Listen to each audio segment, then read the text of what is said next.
Welcome to the Ontario Mortgage and Real Estate Insights podcast, your go-to source for the latest developments, trends, and regulatory changes in the industry. I'm your host, Steve Hamoen, here to provide you with insights sourced from reputable news outlets to help you stay informed and make well-informed decisions. This podcast is brought to you by Real Approved Incorporated, a trusted mortgage brokerage dedicated to helping Canadians achieve their home ownership dreams. Visit realapproved.ca to learn more about how our experienced team can assist you with your mortgage needs. Let's dive into today's episode. Today, we're discussing a CIBC poll that reveals how Canadian mortgage holders are adapting to the current economic climate with a surprising level of confidence. Despite the ongoing challenges of inflation and fluctuating interest rates, many homeowners are taking proactive steps to manage their financial situations. It's quite heartening, Steve, to see that 64% of variable rate mortgage holders report that recent rate fluctuations have had little to no impact on their standard of living. It shows a strong sense of resilience and adaptability among these homeowners. Absolutely, Janine. And what's interesting is that 59% of those who anticipate higher mortgage renewal rates say their lifestyles remain largely unaffected. This confidence is crucial as we navigate through these uncertain times. I'm particularly encouraged by the fact that homeownership still holds significant emotional value for many. The CIBC poll found that 9 in 10 homeowners feel proud of their homeownership achievement. It's a powerful reminder of why people strive to own a home in the first place. Yes, and as we look at the numbers, it's evident that fixed-rate mortgages are becoming a popular choice. 64% of those set to renew in the next 2 years are planning to lock into fixed rates. This cautious approach seems to reflect the growing expectations around rising costs. And with inflation and general cost of living being top concerns, it's not surprising that many are adjusting their spending habits. More than half of those expecting higher rates are cutting back on discretionary purchases, like travel and entertainment, and opting for more affordable retailers. That's right, Janine. Homeowners are also exploring better mortgage deals, looking for ways to increase their income and making extra payments toward their principal. These proactive measures are vital for maintaining financial stability. Despite these financial pressures, it's uplifting to see that the desire for homeownership remains strong. However, for aspiring buyers, the journey seems a bit more complex, with affordability challenges and shifting expectations playing a significant role in their plans.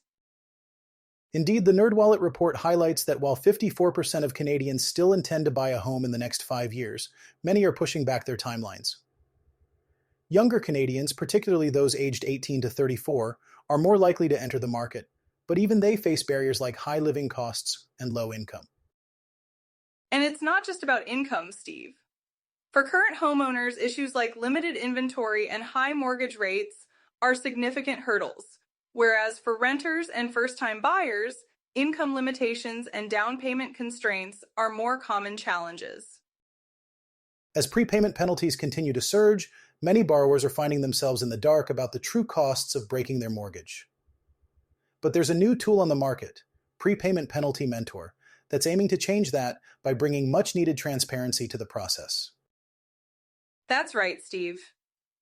This tool is a game changer for both borrowers and brokers because it equips them with insights to help make smarter decisions about whether to break or pay off a fixed-rate mortgage early. It really opens up the conversation about the hidden costs that can sometimes take people by surprise.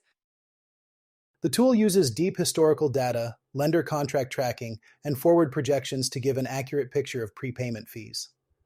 This allows borrowers to compare their existing terms with available alternatives, considering the penalties they'd incur if they made a switch.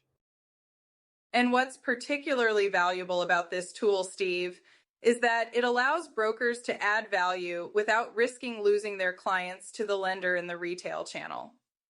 It's about creating a more democratic experience for mortgage options, where clients aren't blindsided by unexpected fees.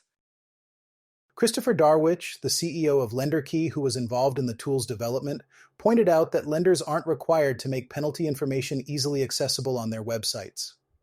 This tool fills that gap by offering prepayment penalty information across multiple lenders. It's empowering for brokers and borrowers alike. The tool was actually developed as a side project by a group of brokers and industry professionals at the MPC National Conference in Vancouver.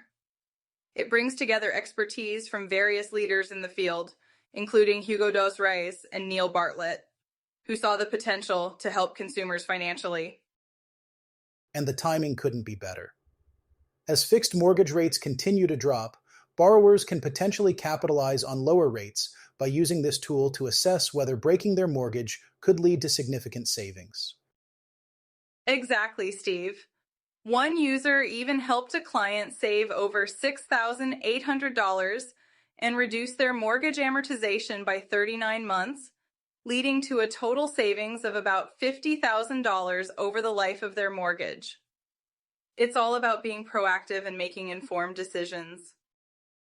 The tool doesn't just give information about current penalties, but also forecasts future penalties, which is crucial for clients planning major life events or changes in housing situations. This forward-looking capability is something no other tool currently offers. And with tiered pricing options, including discounts for Mortgage Professionals Canada members, it makes it accessible for brokers looking to enhance their service offerings.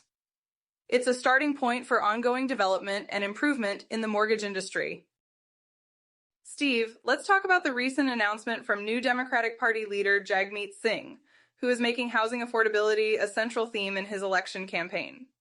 Singh is proposing to build over 100,000 rent-controlled homes over the next decade by utilizing federal Crown land. He also plans to invest $1 billion over 5 years to acquire more public land for housing development. This seems like quite an ambitious plan, doesn't it? It certainly is, Janine. Singh's initiative is aimed at addressing the ongoing housing crisis by significantly increasing the housing supply. Using Crown land could be a cost-effective way to achieve this, but it's important to consider the feasibility and execution of such a large-scale project. There's always a question of whether these kinds of promises can realistically be delivered within the proposed timeline and budget. Absolutely, Steve. What's interesting is that Singh is not just focusing on building homes, but also on training 100,000 additional workers in skilled trades. This could not only ensure that housing projects are built efficiently, but also create job opportunities, which is a positive economic impact. And he's emphasizing fair wages and benefits for workers. That could have a ripple effect on local economies. That's a good point, Janine. Singh's plan also targets corporate influence in the real estate market. He proposes stricter regulations on corporate landlords and real estate speculators, including higher taxes on house flipping and foreign investors who keep properties vacant. This approach could help curb some of the practices contributing to the affordability issues, though it may face pushback from those sectors.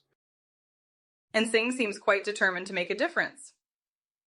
He mentioned that Jack Layton's vision was for the New Democrats to not only be the conscience of Parliament, but to form a government that makes people's lives better.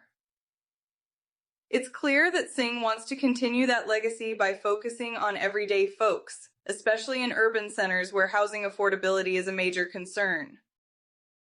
Yes, Janine, his campaign is targeting major urban centers like Montreal and Toronto, where these issues are most acute. Singh's strategy is to gain ground in these areas, particularly in historically liberal ridings. It's a bold move, and if successful, could shift the political landscape significantly. However, the success of such a plan will depend heavily on voter support and the practical implementation of these proposals. Let's shift gears a bit and talk about the current market volatility driven by tariffs and how this is affecting young investors. According to a recent report, the trade tensions between Canada and the United States are creating significant fluctuations in the stock market. For young Canadians just starting their investment journey, these swings can be quite unsettling. That's true, Steve. It can be tough for new investors to see their portfolios fluctuate wildly, but financial experts like Sarah McCullough emphasize the importance of not panicking. She advises against making hasty decisions like selling or buying in reaction to market swings. Instead, it's crucial to understand your risk tolerance and investment goals. Exactly, Janine. For those investing with short-term goals, like buying a house in a few years, experts suggest that their money probably shouldn't be in the stock market in the first place. It's about aligning your investments with your time horizon and risk profile. For long-term investors, these market fluctuations may just be a blip. Absolutely, Steve. Paul Shelostowski from Meridian Credit Union suggests that if young investors find the volatility too stressful, they might consider adjusting their portfolios to include more bonds or guaranteed investment certificates. These options are typically more stable than stocks and can provide peace of mind. Yes, and Paul also mentions that holding cash can be the least favorable option during volatility. Instead, staying invested or even increasing your holdings can be beneficial. When stocks are down, it might be an opportunity to buy quality companies at a discount, potentially working in favor of younger investors in the long run. It's a psychological challenge as much as a financial one. McCullough advises young investors not to check their portfolios too frequently, especially on negative days. She suggests reviewing investments quarterly and finding other ways to manage stress, like talking to friends or engaging in activities that help them relax. The key takeaway here is that market volatility is normal and not necessarily a cause for alarm. Young investors should focus on their long-term goals and avoid making rash decisions based on short-term market movements. Understanding market behavior and maintaining a balanced perspective can be invaluable. That's right, Steve. It's about being informed and prepared rather than reactive. By staying the course and making thoughtful adjustments when necessary, young investors can navigate these challenging times more effectively. Thanks for tuning in to another episode of the Ontario Mortgage and Real Estate Insights podcast. We hope you found today's insights valuable as you navigate the world of mortgages and real estate. Before you go, a quick reminder, Real Approved is here to make your mortgage journey smoother. Whether you're buying your first home or refinancing, their experienced team is ready to guide you with personalized support every step of the way. Visit realapproved.ca to get started and take the next step toward achieving your homeownership goals. Catch you next time, and stay informed with the latest industry insights.